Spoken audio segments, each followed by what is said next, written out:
눈물 날 일 많지만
귀한 은혜를 깨닫게 하시는 아버지, 오늘 거룩한 주일을 맞이하여 아버지의 사랑을 온전히 부어주시기 위해 이 주일 주님의 전에 모이게 하시고 찬양과 기도로 예배를 시작하게 하심을 감사드립니다.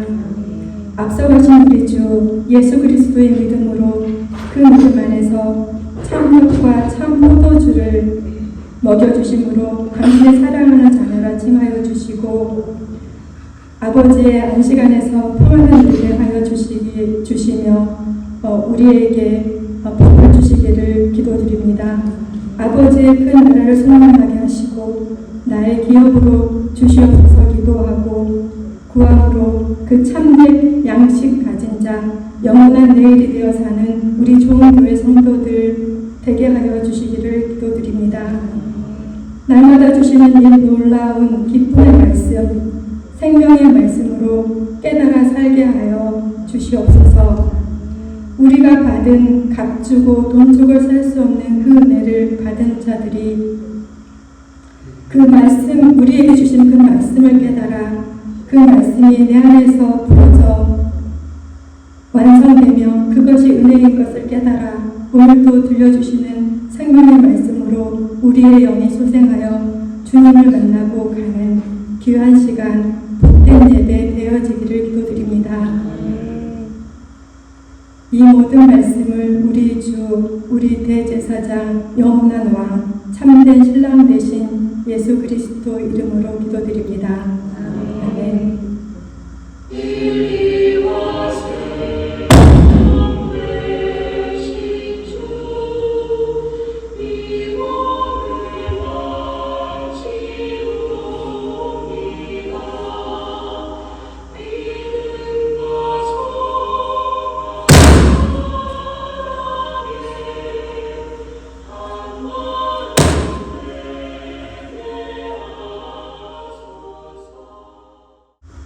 몇 가지 교회 소식 알려드리겠습니다. 2026년 교회 달력이 나왔습니다. 예년보다 좀 일찍 주문해서 일찍 도착을 하였습니다. 뒤에 준비되어 있는데요. 매년 달력을 할 때마다 비용은 좀 들어가는데 좀 남아서 올해는 조금만 했습니다. 그래서 부족할까 싶이 염려가 됩니다. 각 가정별로 탁상용 하나, 그 다음에 벽걸이용 하나씩 이렇게 가져가시면 감사하겠고요. 전도용으로 쓰실 분들은 꼭 교회 나오실 분만 전해주시면 감사하겠습니다. 뒤에 나오는 건 한 20몇 부 나와 있는데 부족하면 저 안에 좀 10부 정도 더 있고 제 사무실에 한 5부 정도 더 있습니다. 우리 나오신 분들은 다 해당되겠지만 못 나오신 분들은 부족하면 어쩔까 약간 걱정이 됩니다. 속장님이 체크해 주시고 물량을 체크해 주시면 감사하겠습니다. 10월달 속회주의를 지키지 않은 속회는 속회별로 모이셔서 한 달 동안 삶을 나누시고 기도하시고 말씀 보시길 바랍니다. 부클럽이 아주 은혜롭게 잘 진행되고 있습니다. 참여하실 분들은 주보를 보시고 연락해 주시길 바랍니다. 그 다음에 추수감사절 준비가 친교실에는 장식이 여러 가지가 되어 있는데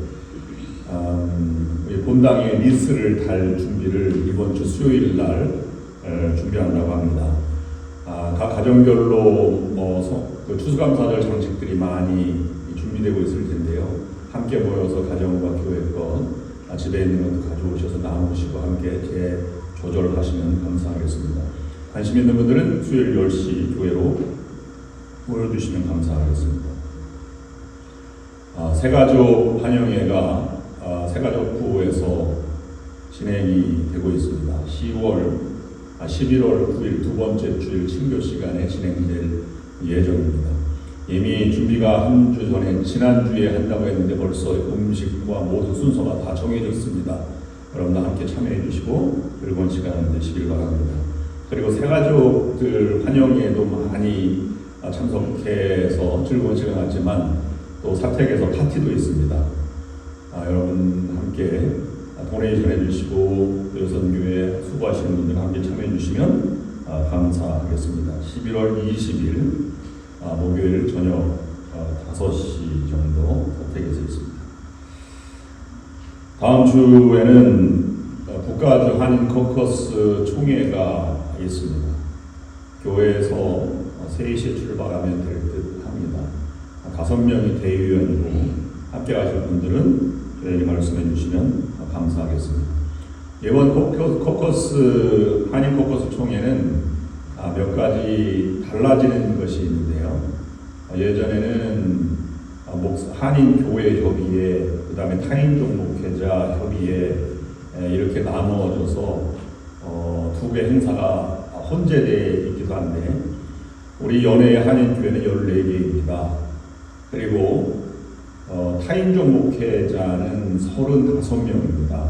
타인종 목회자가 훨씬 많아졌어요. 그래서 캘리포니아 네바다 연회 한인 목사는 50명입니다.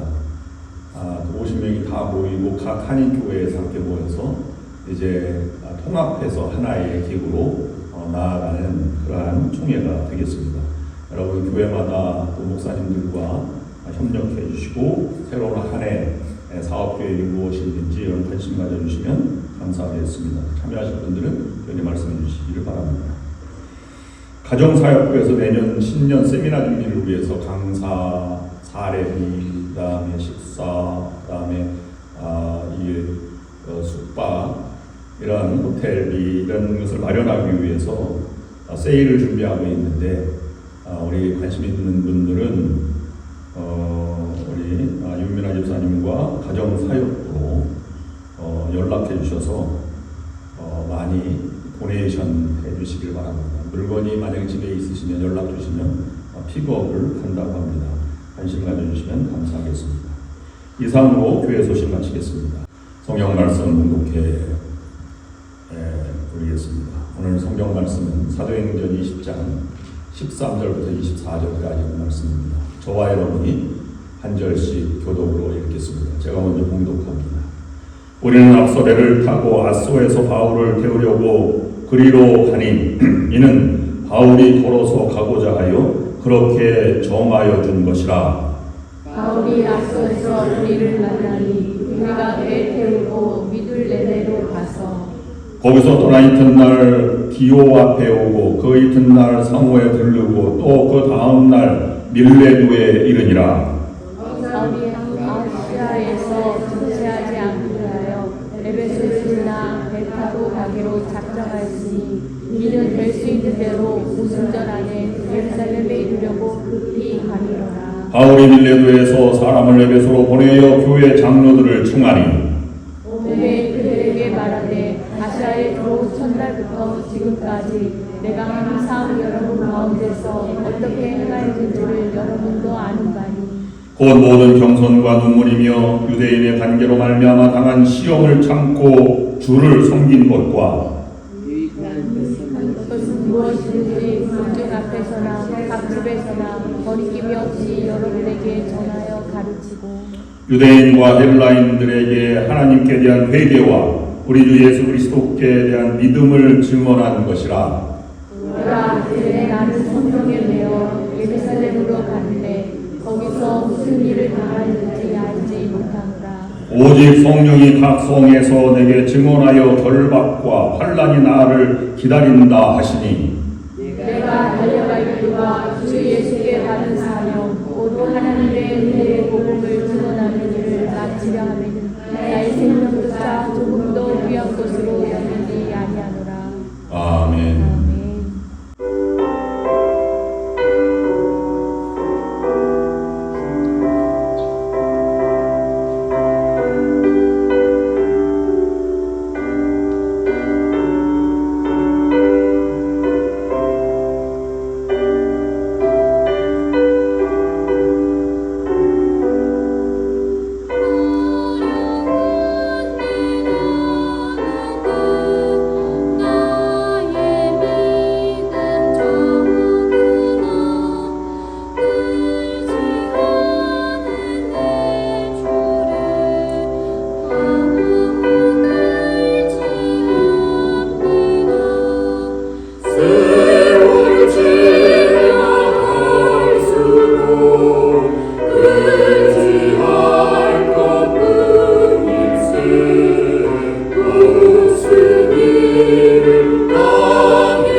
주만 의지합니다. 세월 지나갈수록 의지할 것뿐일세. 무슨 일을 당해도 예수 의지합니다.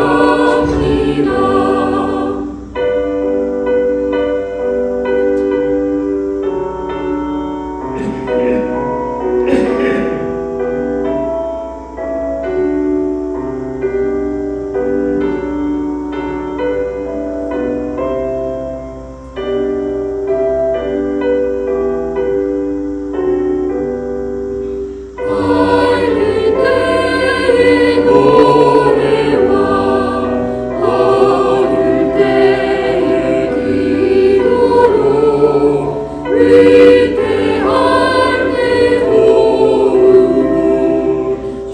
주께 간구합니다. 세월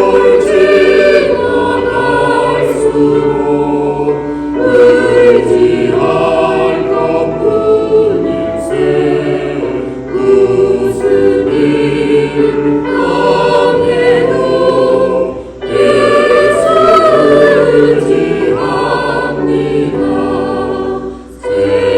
생명 있을 동안에 예수 의지합니다. 천국 올라가도록 의지할 것뿐일세. 세월 지나갈수록 의지할 것뿐일세. 무슨 일을 당해도 예수 의지합니다.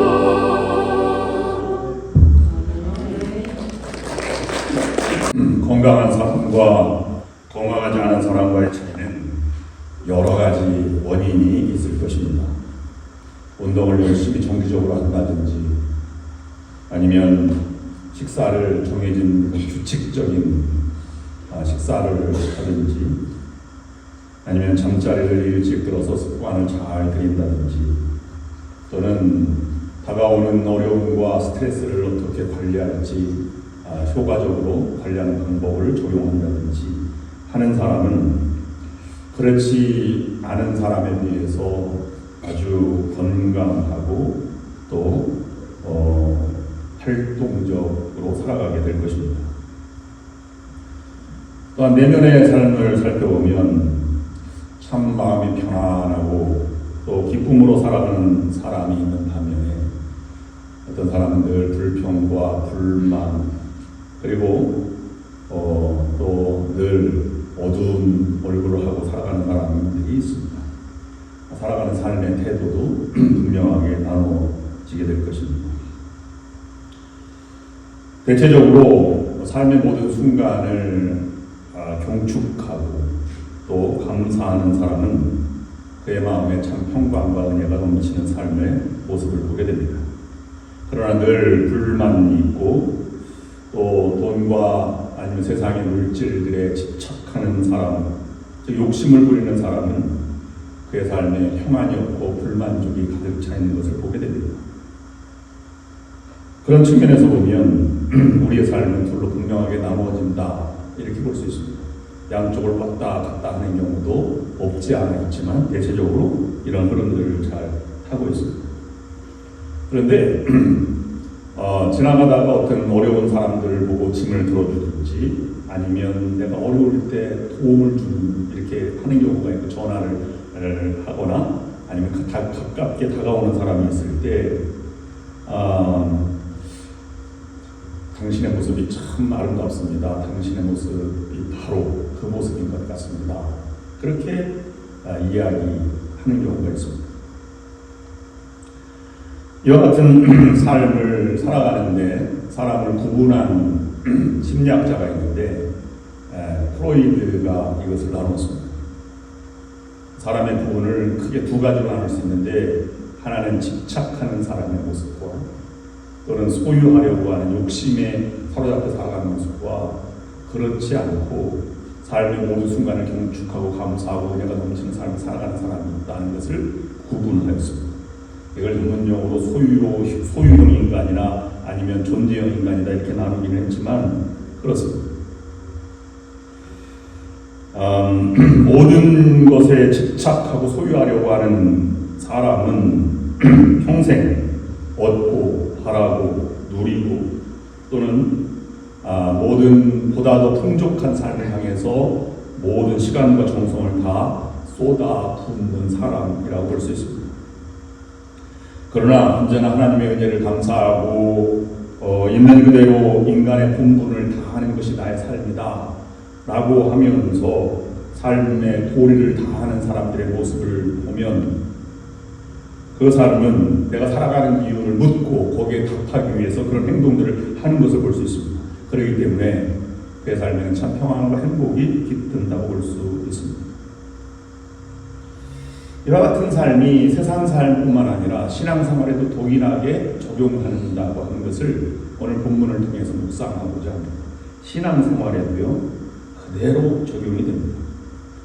제가 올해 목회한 지 35년째가 되는데 신앙생활을 크게 나눠보면 주여 주시옵소서 하는 사람과 감사합니다. 이 두 종류로 나눌 수 있습니다. 여러분은 어느 쪽에 더 많은 비중을 차지합니까? 이것을 나만 바라보는 것이 아니라 다른 사람도 동일하게 바라봅니다. 집사님 기도해야 돼. 열심히 기도하고 성경도 읽고 그리고 축복도 많이 받고 그래 다른 사람 도와줘야 돼. 이렇게 다른 사람도 요구하는 사람이 있습니다. 그래서 욕심 있는 사람은 모든 것을 받고 은혜도 받고 은사도 받고 기도도 받고 예언도 받고 모든 것을 받아야만 만족한 사람이 있습니다. 이게요 개인과 다른 사람 바라보는 것뿐만 아니라 교회도 동일합니다. 교회 정서가 어떤지 그 공동체가 어떤지 가정이 어떤지도 동일하게 적용이 됩니다. 제가 목회를 여러 교회에서 해봤잖아요. 근데 예산이 남아서 너무 행복합니다 라는 교회는 한 교회도 없습니다. 목사님들 얘기에도 동일합니다. 언제나 예산이 부족해서 우리는 할 일 다 사역을 다 못합니다. 이런 것이 대부분의 교회입니다. 그래서 교회는 자꾸 줄어들고 예산은 점점 줄어들어서 우리 교회가 문 닫을지 모르겠습니다. 이런 의구심을 가지고 살아가는 사람도 많이 있습니다. 그래서 빈자리, 처음에 보이면 빈자리가 먼저 보이고 그래서 절망하고 단점이 먼저 보이는 것이 그와 같은 삶의 모습이기도 합니다. 또한 담임 목사는 설교를 너무 길게 해요. 그리고 교우들도 저 사람 단점이 많아 왜 옷을 저렇게 입고 왔지 이렇게 보이는 경우가 있습니다. 이건 내가 어떤 신앙이 깊고 안 깊고 문제가 아니라 내 마음의 흐름이 어떻게 되는가라고 하는 것을 바라보는 척도로 생각해 보는 것입니다.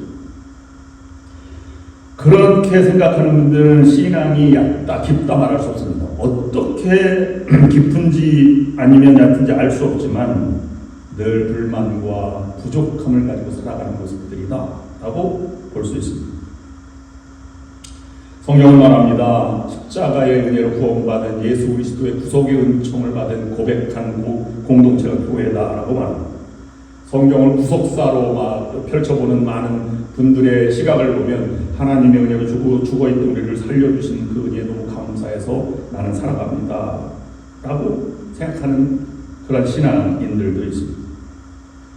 하나님의 은혜가 넘쳐서 이 부족한 나를 왜 구속하여 주셨는지 많은 교회 가운데 나는 왜 세크라멘트 좋은 교회에 등록해서 살아가게 되는지 그리고 내가 세크라멘트에 살아가는 근본적인 이유가 무엇인지 내가 앞으로 살아갈 삶의 목표가 무엇인지 나의 존재 이유가 하나님께 합당한지 이렇게 늘 묻고 거기에 신실하게 대답하는 과정을 신학자들은 그 과정을 하나님의 부름에 응답하는 과정이라 신앙이다. 그 신앙심이 깊은 사람을 믿음이 큰 사람들이다. 이렇게 평가를 합니다. 그러므로 모든 삶의 순간을 숫자와 사역의 열마보다 지금 내가 살아가고 있는 존재로 모든 순간을 감격하며 경축하며 지금보다 더 좋은 날을 소망하지만 만나고 기도하고 사역하고 함께 누리고 함께 협력하는 삶이 얼마나 복된가를 늘 생각하는 사람은 참 기쁘고 평안한 삶을 살아가게 된다는 것입니다. 여러분 어떤 삶이 더 가깝게 다가옵니까? 모든 걸 주십시오 하는 신앙 때문에 교회가 뜨겁다고 느껴질 수 있지만 그렇처럼 보이는 것뿐입니다. 진정으로 영향력을 펼치는 교회 공동체 신앙은 늘 감사와 은혜가 넘치는 하나님의 이끌려 살아가는 말씀대로 살아가는 그 공동체가 세상을 지배할 수 있고 영향력을 펼칠 수 있는 것입니다. 그런데 그런 삶의 방향은 내가 의지적으로 결단한다고 되는 것이 결코 아닙니다. 사람은 스스로 그렇게 자신을 만들어갈 수 있는 능력이 없습니다. 그래서 하나님께 내어 맡길 때 하나님이 주시는 그 친히 만들어 가시는 것을 내어 맡길 때 그런 삶이 사라지게 되는 것입니다. 그런 말로 오늘 본문의 말씀대로 우리가 용어를 빌리면 성령이 만들어 가시는 인생이 될 때 가능한 것입니다. 즉, 내 마음이 무엇인가 더 큰 것에 붙들림 바 되었을 때 심령이 매였다라고 말하지만 성령이 이끌렸다라고 하는 개정 번역 성경과 같이 그런 사람이 될 때 가능한 것입니다. 이것을 감리교의 목사들로 일생을 살다가 목회를 하는 목사님이 이렇게 간증한 것을 들어본 적이 있습니다. 신앙은 결국은 시선을 뒤집는 시선 싸움이다 라고 한마디로 표현하였습니다. 우리의 삶을 옥죄는 수많은 문제들과 잠 못 이루게 하는 근심과 걱정들을 만나며 살아가게 됩니다. 날마다 해결되면 좋겠지만 해결이 안 될 때 정말 나락으로 떨어지고 싶은 그런 절망적인 순간을 만날 때가 많이 있습니다. 그러나 이 목사님 묵상하기를 그런 문제들이 만약에 없었다면 내가 하나님을 의지할 수 있을까? 그런 문제가 오히려 하나님을 붙들게 하고 만나게 하고 능력을 얻고 성실하게 살아가는 계기가 되었던 것이 아닐까. 내 관점에서 하나님의 관점으로 두려움이 축복으로 나를 향하던 시선을 돌려서 하나님을 바라보면 부정적인 시선이 긍정적인 시선으로 바뀌어지는 것을 경험하게 된다는 것입니다. 그것을 우리는 신앙이라고 부른다고 합니다. 요셉이 총리가 어떻게 돼서 총리의 자리까지 오르게 되었습니다. 그 목사님이 고백하기를 나 같으면 제일 먼저 총들을 찾아가서 왜 나를 팔았습니까? 그리고 나를 감옥에 보낸 보디발의 아내에게 가서 당신이 잘못했습니다. 형벌을 받아야 마땅합니다. 라고 말했을 것입니다. 그러나 그렇게 자신의 문제를 풀었다면 요셉은 성경에 기록되지 않았을 것입니다. 그 문제를 나의 관점이 아니라 하나님의 관점으로 돌려놓았을 때 뒤집어 보았더니 형들이 나를 해하려고 날뛴 것이 아니라 보디발의 아내 때문에 내가 생고생하는 것이 아니라 하나님이 더 큰 일을 하라고 나에게 이런 시험과 환난을 주셨구나 라는 것을 깨달았다는 것입니다. 보다 많은 삶의 목적과 생명의 경축을 위해 자신이 살아가게 되었음을 깨달은 것입니다.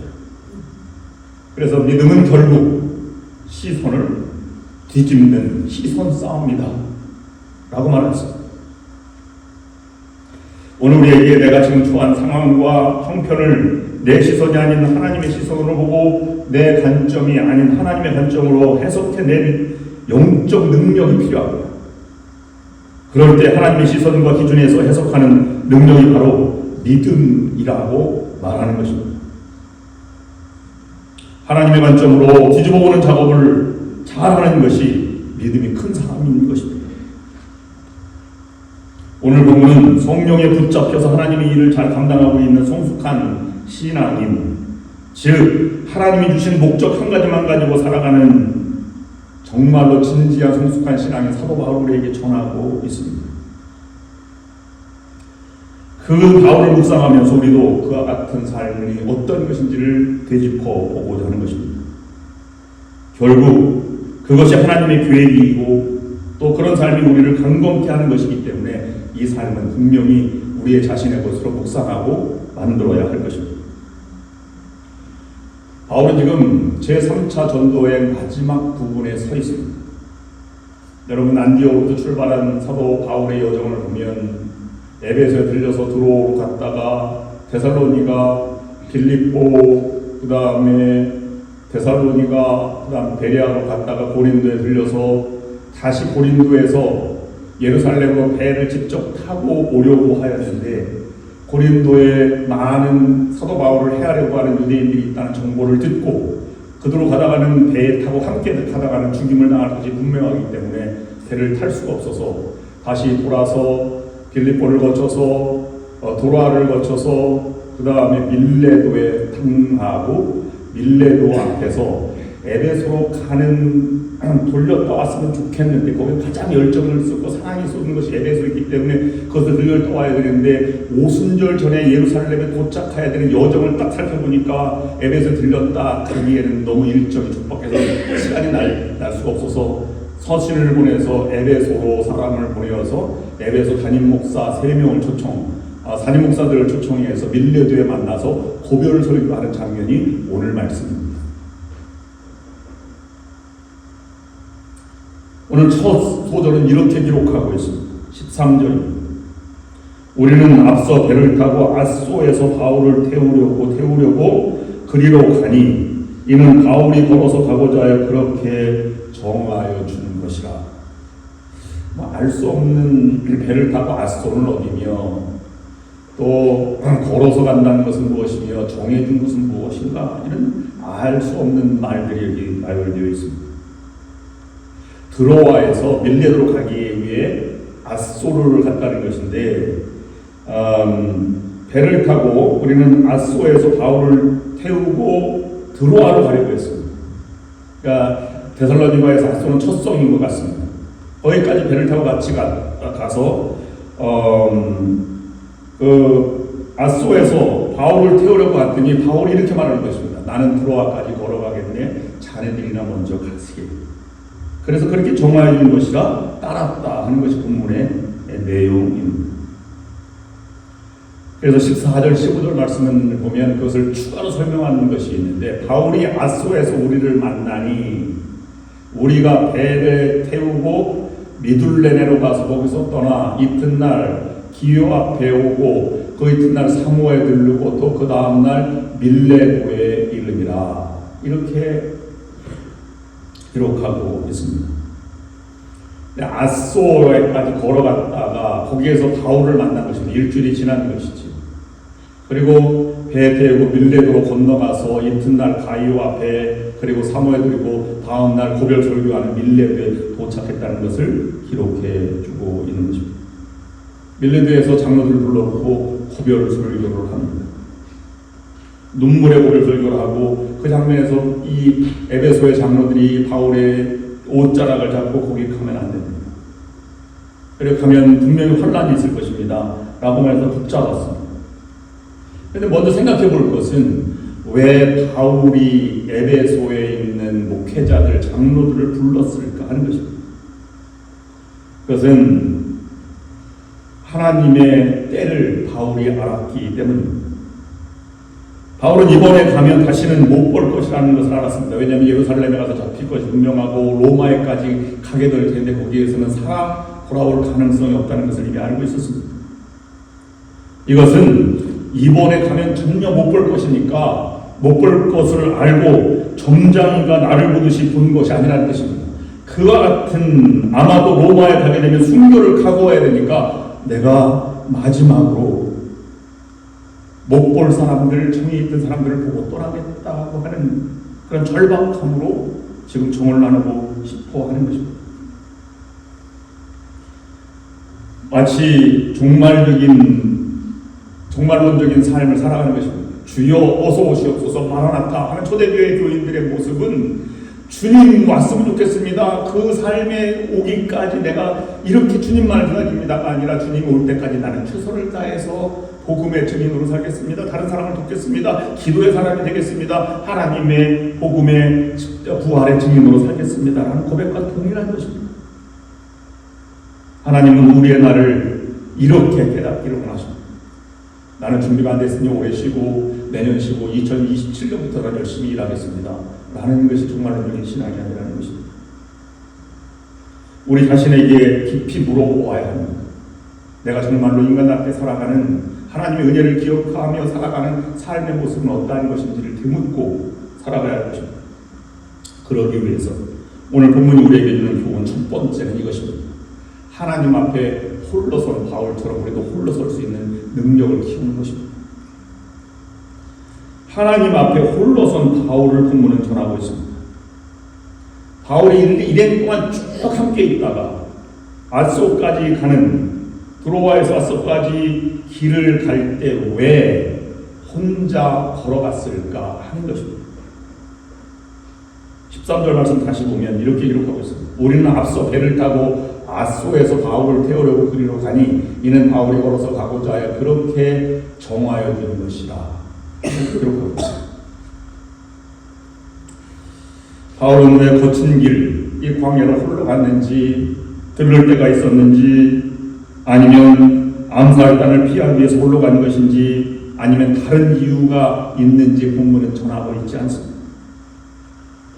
그러나 우리들이 알 수 있는 분명한 사실 하나는 바울이 거친 광야를 누구와 함께 갔을까 하는 것입니다. 바울은 홀로 가는 동안 하나님과 동행한 것을 아마 본문은 전하고 싶었던 것입니다. 왜 그랬을까요?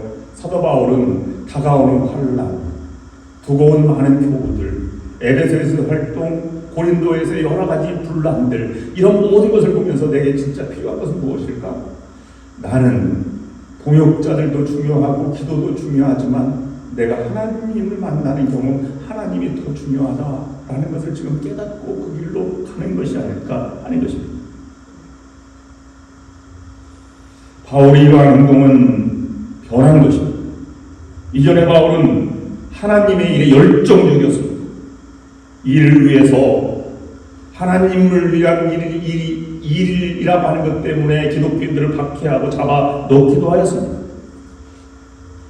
하나님의 일을 위해서 막아도 버렸고 일을 위해서 자기 은사, 선생님인 바나바도 버릴 정도로 일만 오로지 추구했던 이것이 하나님의 뜻이다 라고 해서 그것을 견디고 가져갔던 1차 전도여행, 2차 전도 여행이었습니다.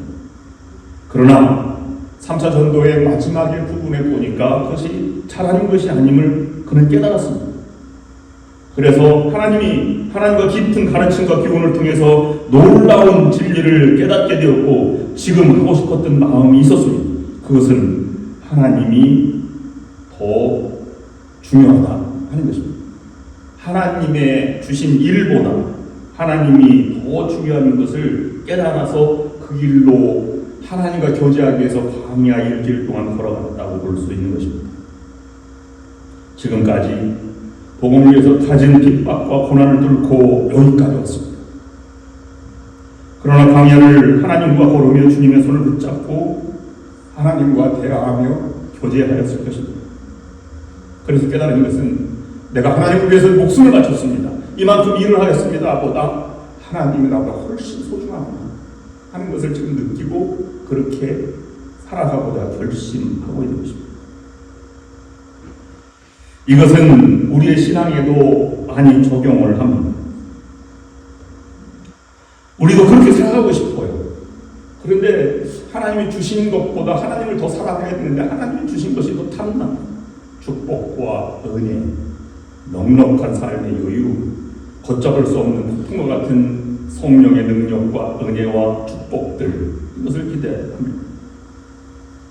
나도 모르게 우리가 기도가 하나님 무엇 하여 주시옵소서 이렇게 기도하는 것을 보면 그런 마음이 더 많이 있음을 볼 수 있습니다. 어느 집사님이 너무 그렇게 기도만 해서 주시옵소서 하는 것이 미안해서 나 이제 앞으로는 주시옵소서 기도 안 하겠다라고 다짐하고 하나님과 기도를 드렸습니다. 하나님께 이제 달라고 안 하겠습니다. 하나님 주시옵소서 더 이상 안 하게 하여 주시옵소서. 그래도 근본적인 건 변하지 않습니다. 정말 하나님이 나에게 소중하다. 나는 하나님 정말 중요해. 그런 단계로 만나면 어떻게 될까? 우리의 마음. 여러분, 사랑하는 연인이 함께 있으면 함께 있고 싶어서 만나는 거 아니겠습니까? 무슨 말이나 아니면 선물 이런 게 그 다음 문제지. 같이 있는 것이 행복이고 그것이 좋은 것입니다. 하나님을 사랑한다면 하나님께 기도를 해서 여기 외진 하나님의 예배당에 나와 이렇게 무릎을 꿇습니다. 하나님, 그러면 하나님이 묻는 것 같습니다. 야, 너 왔냐? 네, 저 왔습니다. 무엇 때문에 왔느냐? 필요한 것이 뭐야? 마음속으로 아니야, 하나님 그냥 왔습니다. 거짓말하지 말고 솔직하게 말하라. 무엇이 필요해? 아니요, 그냥 하나님이 좋아서 왔습니다. 이렇게 말할 자신이 있습니다. 하나님의 사람에게는 그 무엇보다도 하나님이 제일 중요합니다. 그것을 사도 바울은 지금 깨닫게 된 것입니다. 여러분, 인생이 다 살고 나중에 인생을 정리할 때 되면 마지막에 남는 것은 여러분 신앙이고 사람과의 관계이고 사랑입니다. 그것을 남기는 것이 우리의 삶의 목적이 되어야 하는 것입니다.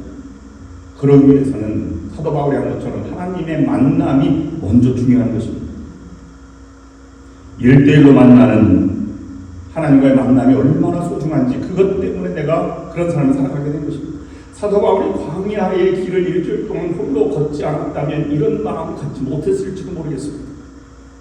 여러분, 교회 오시기 전에 여러분 기도한다면 이렇게 기도할 수 있을 것입니다. 하나님, 저 오늘 교회 갑니다. 예배 드리러 갑니다. 제게 은혜를 주시옵소서. 목사님이 어떤 설교가 되든지 은혜가 되게 하여 주시고, 그리고 그 말씀 받은 대로 살아갈 수 있도록 인도하여 주시옵소서. 내 마음을 드리고 옵니다. 이렇게 기도하고 오는 분과 오늘은 무슨 말씀하시나 또 일어나 보니까 주일이네. 이렇게 오신 분하고는 그 삶의 의미와 내용이 전혀 다르지 않겠습니까?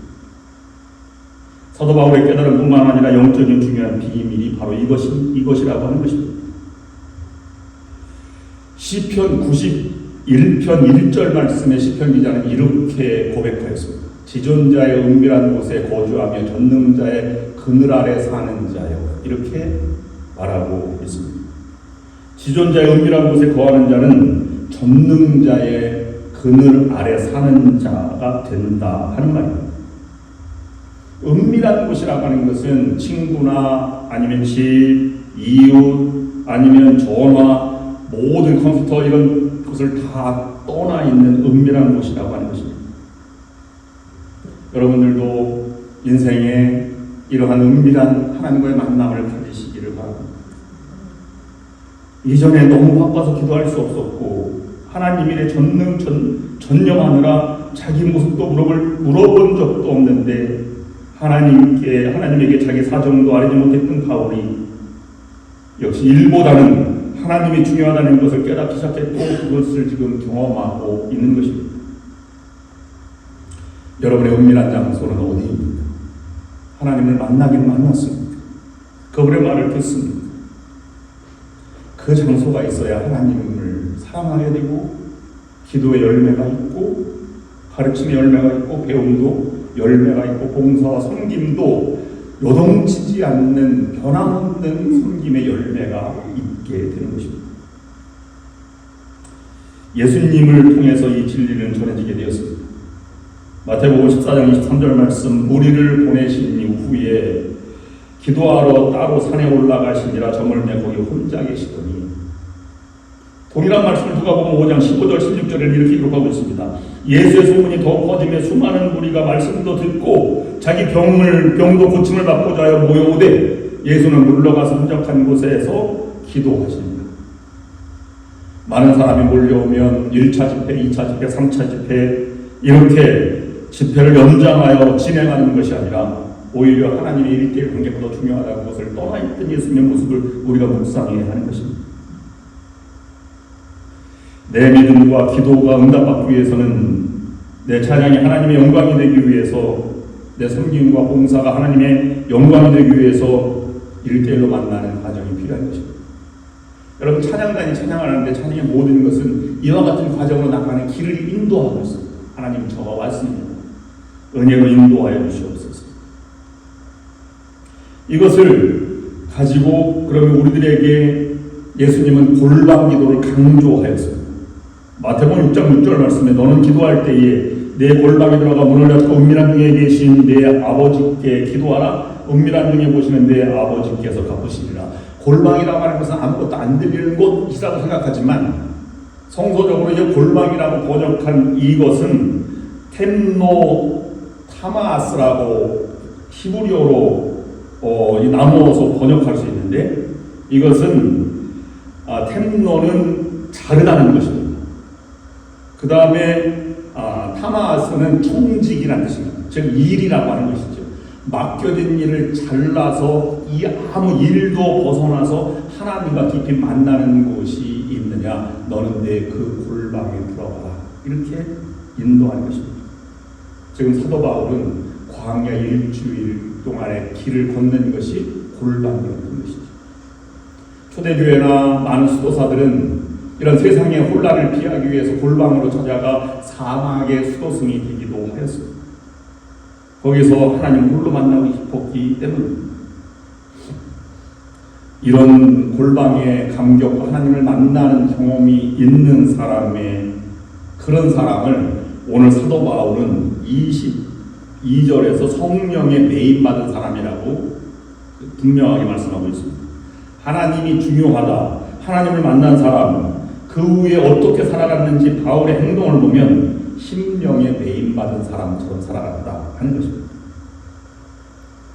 밀레드에서 고별 설교를 한 이후에, 장로들을 통해서 고별 설교를 한 이후에 사도행전 20장 22절 말씀에 이렇게 기록하고 있습니다. 보라, 이제 나는 성령에 매여 예루살렘으로 가는데 거기서 무슨 일을 당하는지 알지 못하노라. 성령의 매여를 옛날 개역 성경에는 심령의 매여 이렇게 번역을 하였습니다. 예루살렘에 가면 어떤 일이 당하는지 알 수 없다라고 하는 말은 환란이 있을지 거기에 죽음이 있을지 알지 못한다는 것입니다. 그럼에도 불구하고 나는 심령에 매여서 그 길을 간다 이것입니다. 근데 그 길을 가는데 성령의 매여라고 하는 말 또는 심령의 매여라고 하는 말을 성서학자들은 두 의미로 번역합니다.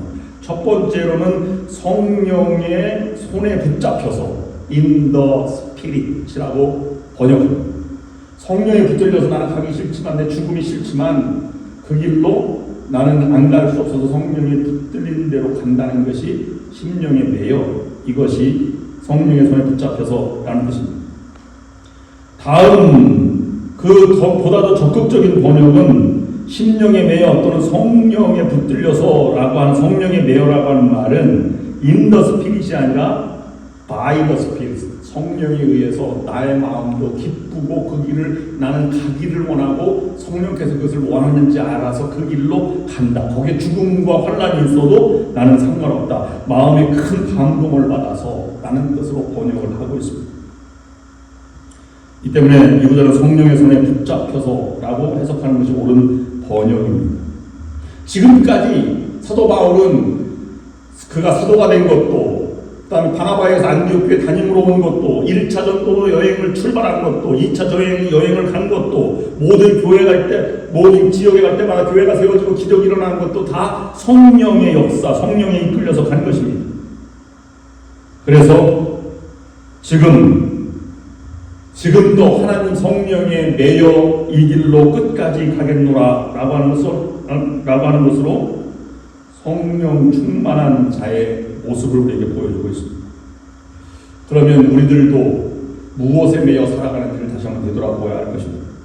내가 그냥 종교인으로 살아가는지, 아니면 성령에 이끌려서 하나님이 좋아서 그분 말씀대로 살아가는지, 내가 하나님의 종으로 살아가는지 아니면 한 사람의 그냥 성도로서 살아가는지를 돌아보아야 할 것입니다. 그럼 내가 정말 하나님과 동행하면서 하나님과 더불어서 살아가면서 성령에 이끌려서 살아가는 기쁨으로 살아가는 사람은 네 가지 분명한 증거가 있다고 본문은 증거하고 있습니다. 첫 번째로는 주님을 사랑하는 것입니다. 그리스도를 뜨겁게 사랑함이 첫 번째 증거입니다. 하나님이 사랑을 받았으니 하나님의 은혜를 뜨겁게 사랑하는 것이 당연한 것이고 그리스도의 십자가 구속의 은혜, 그 속에 사랑의 은혜를 받았으니 내가 그리스도를 사랑하는 것이 당연한 것이다 라는 것입니다. 그것을 오늘 본문 20장 18절 19절 말씀은 이렇게 기록하고 있습니다. 오매 그들에게 말하되 아시아에 들어온 첫날부터 지금까지 내가 항상 여러분 가운데서 어떻게 행하였는지를 여러분들도 아는 바니 곧 모든 경성과 눈물이며 유대인의 관계로 말미암아 당한 시험을 참고 주를 섬긴 것과 여기에서 경선, 눈물, 시험 참고 섬긴다는 단어 가운데 사도 바울이 느꼈던 그리스도에 대한 뜨거운 사랑을 우리가 예측해 볼 수 있습니다.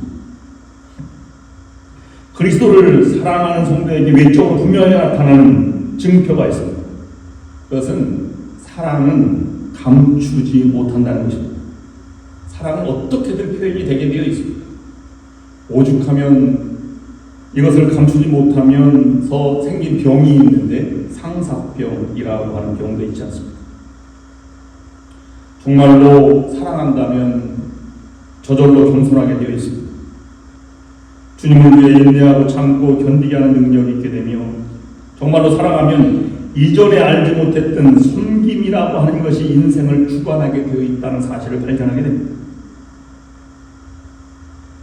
실로 사도 바울의 인생의 여정 속에서 주님을 향한 경선과 인내와 섬김을 통한 뜨거운 사랑의 눈물이 가득했습니다. 그런 사랑이 있는 사람은 그리스도에게로 인도할 뿐만 아니라 그리스도를 더 배우게 하고 더 그리스도를 닮아가게 합니다. 그래서 내 나중은 예수를 위해 살게도 하시고 예수를 위해 죽게도 하십니다. 마음을 다하고 목숨을 다하고 뜻을 다하여 주 너의 하나님을 사랑하라 라는 첫 번째 계명을 우리가 기억합니다. 그 말은 잘합니다. 근데 그것을 내가 잘 그대로 되지 않습니다. 묵상하고 아무리 외워도 그 말씀이 잘 되지 않습니다. 왜 그렇습니까? 하나님을 사랑하지 않고 하나님 말씀이 내가 피가 되고 살이 되지 않기 때문에 아직 성령의 이끌림 바 되지 못했기 때문에 그런 것입니다. 사실 이 땅의 모든 관계나 모든 문제는 사랑의 문제입니다. 여러분 사랑해 보셨습니까? 사랑해 보면 사랑할수록 정말 사랑할수록 겸손해지든가요? 아니면 교만해지든가요? 제가 목회할 때 가운데서 한 여고생이 누구를 좋아하게 됐나 연예인인지 아닌지 잘 모르겠습니다. 저에게 이렇게 단도직입적으로 질문하는데 목사님 사랑이 뭐예요? 제가 대답할 말이 없습니다. 상황을 알 수 없으니. 그래서 왜 뭐 좋아해? 그랬더니 아니 사랑이 뭔지 잘 모르겠어요. 그래서 그 여고생의 상태를 판단해서 너 그때 나온 노래가 있었습니다. 너 이 노래 아니? 김수희 가수라고 하는 분이 부른 노래야. 들어보렴. 그대 앞에만 서면 나는 왜 작아지는가? 그대 등 뒤에 서면 내 눈이 젖어드는데 사랑 때문에 침묵해야 나는 당신의 여자. 이 말을 알아듣겠니? 그랬더니 그렇대. 그게 사랑이란다. 주님을 사랑한다면 나는 당신의 사람 그 이상이 되어야 하지 않겠습니까? 목숨마저 아깝지 않다는 말을 그냥 난 죽어버리겠다 이런 뜻이 아님을 여러분 기억해야 할 것입니다. 그만큼 그리스도의 사랑이 몸에 젖어있기 때문에 그 말로 고백하는 것입니다. 어느 신앙인이 이렇게 기도했습니다. 하나님 사랑합니다. 하나님을 사랑할 수 없는 부족한 제가 하나님을 사랑하기 위해서 죄송합니다. 여러분 무엇이 느껴지십니까? 성령의 메인바 되면 무엇보다 사랑 충만해지는 것입니다. 성령 충만할수록 세상 사랑은 사라지고 예수 사랑만 남게 됩니다. 교회 모든 문제는 교회의 사랑의 문제입니다. 다른 것에 절대로 달려있지 않습니다. 그리스도의 사랑이 없으면 모든 것이 잘못되어 있습니다. 여러분, 그 책임을 다른 데로 돌리지 마십시오. 사단이 속이는 것입니다. 여러분, 절대로 속지 마시기 바랍니다. 하나님의 사랑이 깨어지기 시작하면 가정도 깨어지고 교회도 깨어지게 되어 있습니다. 반대로 성령 충만할수록 세상도 없고 나도 없고 오직 구속한 주만 보이게 되어 있습니다. 그래서 성령의 메인바된 사람은 겸손과 인내와 섬김의 사랑으로 주를 위하여 살기도 하고 죽기도 하는 것입니다. 여러분, 그리스도를 사랑하십니까?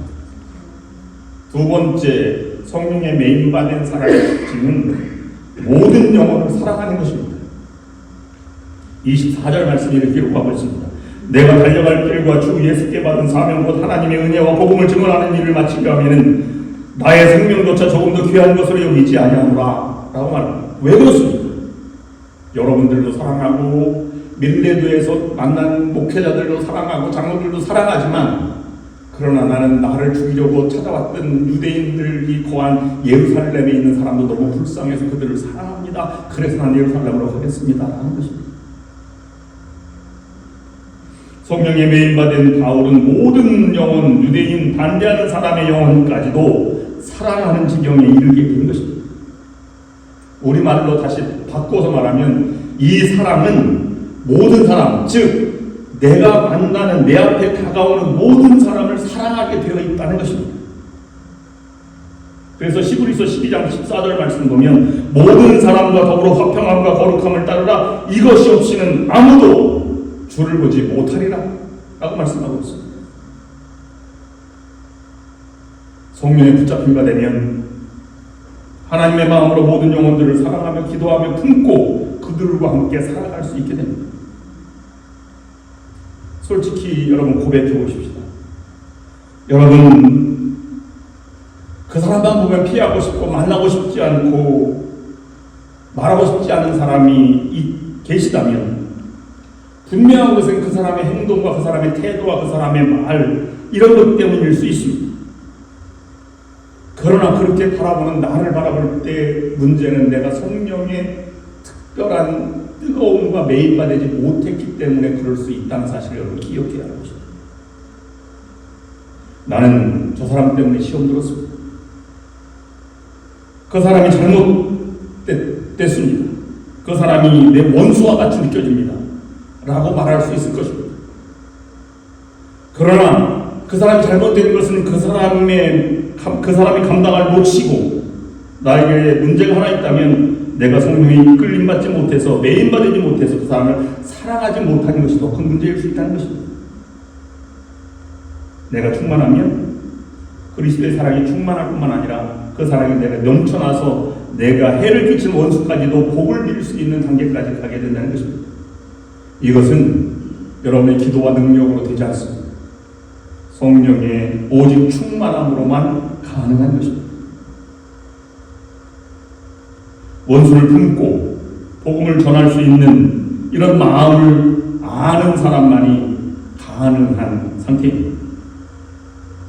세크라멘토 좋은 교회 다니는 여러분들도 이와 같은 성령 충만하셔서 미운 사람 하나도 없이 받아들이고 여러분을 누가 건드리면 여러분 마음속에 첫 마디가 사랑의 단어가 다 날 수 있기를 주님의 이름으로 축원합니다.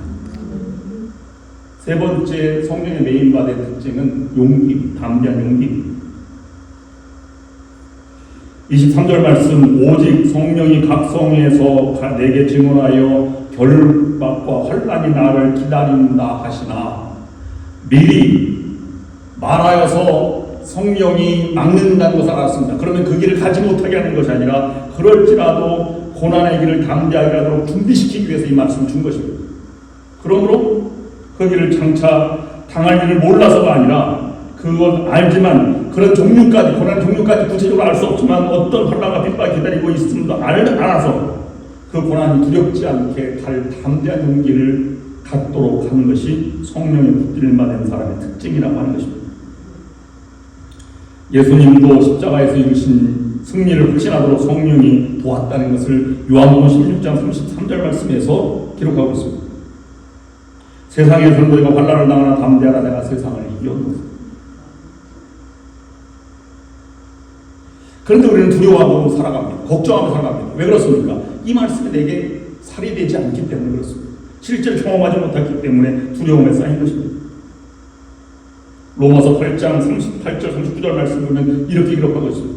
내가 확신하노니 사망이나 생명이나 천사들이나 권세자들이나 천재인이나 장래인이나 능력이나 높음이나 깊음이나 다른 어떤 피조물이라도 우리 주 그리스도 예수 안에 있는 하나님의 사랑에서 끊을 수 없으리라. 사도 바울은 느꼈기 때문에 그 고난도 이겨나갈 수 있다고 하는 것입니다. 이 진리가 믿어지도록 사도 바울은 로마서에서 로마 교인들에게 이렇게 편지하였습니다. 로마서 8장 17절 말씀, 자녀이면 또는 상속자 곧 하나님의 상속자여 그리스도와 함께한 상속자니 우리가 그와 함께 영광을 받기 위하여 고난도 함께 받아야 할 것입니다. 여러분 무엇이 두려우십니까? 마지막 성령의 붙들림 받은 사람은 오로지 하나님 맡기신 일, 사명 감당하는 데 목숨을 걸고 살아가게 됩니다. 사랑하기 때문에 사랑하는 자가 맡긴 일이 지상 최대의 관심이 된다는 것입니다. 그래서 20장 24절 말씀에 보면 나의 증언하는 복음을 증언하는 일을 마치려 하면 나의 생명조차 조금도 귀한 것으로 여기지 않겠다 라고 고백하는 것입니다. 세상에는 두 종류의 길이 있어요. 세상의 일이 있고 하나님의 일이 있습니다. 세상에는 돈이 주어지고 명예가 주어지고 삶의 편안함이 주어지고 혜택이 주어집니다. 그러나 주님의 일에는 그것이 주어지는 것이 아닙니다. 오히려 내 돈이 들 수도 있고 열정이 들 수도 있고 내 시간이 들 수도 있고 모든 것이 다 들 수도 있습니다. 여러분 권사님, 장로님, 목사님이 되는 것은 큰 능력이 아닙니다. 오히려 화려해지는 것보다는 오히려 더 수고하고 애쓰고 또 지도자에서 더 많은 베풀미 있고 더 많은 수고와 이 아픔이 있을 수 있습니다. 그러나 하나님의 일에는 헛것이 없습니다. 가장 귀한 것이기 때문에 거기엔 반드시 보람이 있는 것입니다. 그것을 여러분 느끼는 사람만이 기록할 수 있는 것입니다. 미국 교회를 우리 교회는 아니면 미국 교회를 빌려 쓰는 교회들이 많잖아요. 이민 교회는 애틀란타에서 실제로 있었던 일을 어느 목사님이 간증을 하셨습니다. 빌려 쓰는 교회에 들어갔는데요. 애틀란타 여름에 덥잖아요. 에어컨이 고장났습니다. 그래서 막 미국 교인들에게 지금 오후에 예배 드려야 되는데 에어컨이 고장나서 예배 드릴 수가 없습니다 라고 해서 관리부 직원이 거기 있길래 얘기했습니다. 관리부장님 어떻게 만나면 좋겠습니까? 지금 예배를 드릴 수 없이 무더운데요. 그랬더니 그 관리부 직원이 이렇게 말하는 것입니다. 지금 관리부장님이 에어컨 고치고 있어요. 가보세요. 얼마나 시간 걸리는지. 그래서 주변에서 에어컨 고치는 데 가봤더니 이 관리부장님이 누워서 에어컨 시설을 막 만지고 있는 것입니다.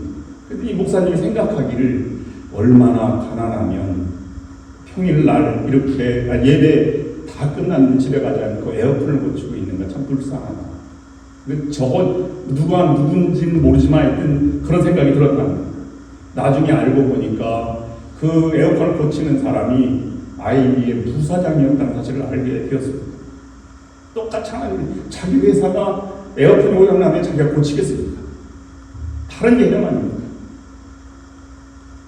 스스로 살아가는 모습에 감동을 느끼게 된 것입니다. 하나님의 일은 감동이 있고 사람을 살리는 일입니다. 거기에 진정한 능력과 가치가 있습니다. 그것을 우리는 다른 말로 성령의 매임받은 사람이다 이렇게 표현하는 것입니다. 오늘부터 여러분 화내지 마시기 바랍니다. 여러분 늘 웃음과 사랑이 넘쳐나서 누가 건드리면 사랑의 언어가 먼저 나올 수 있기를 주님의 이름으로 축원합니다. 사랑이 충만하게 이렇게 나올 수 있어요.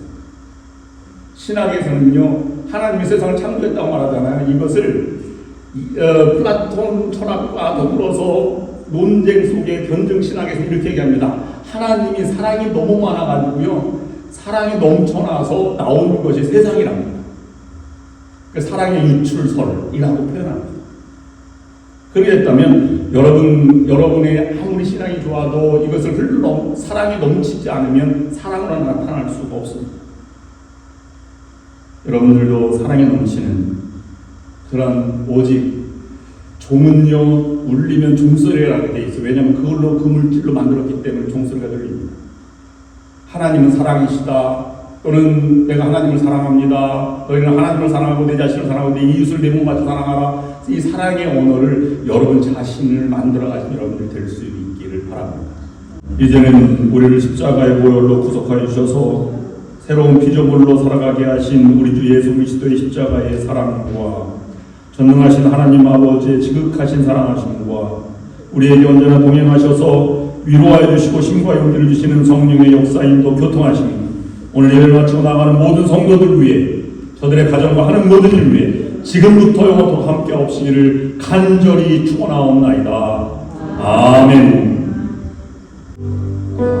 속에 매이던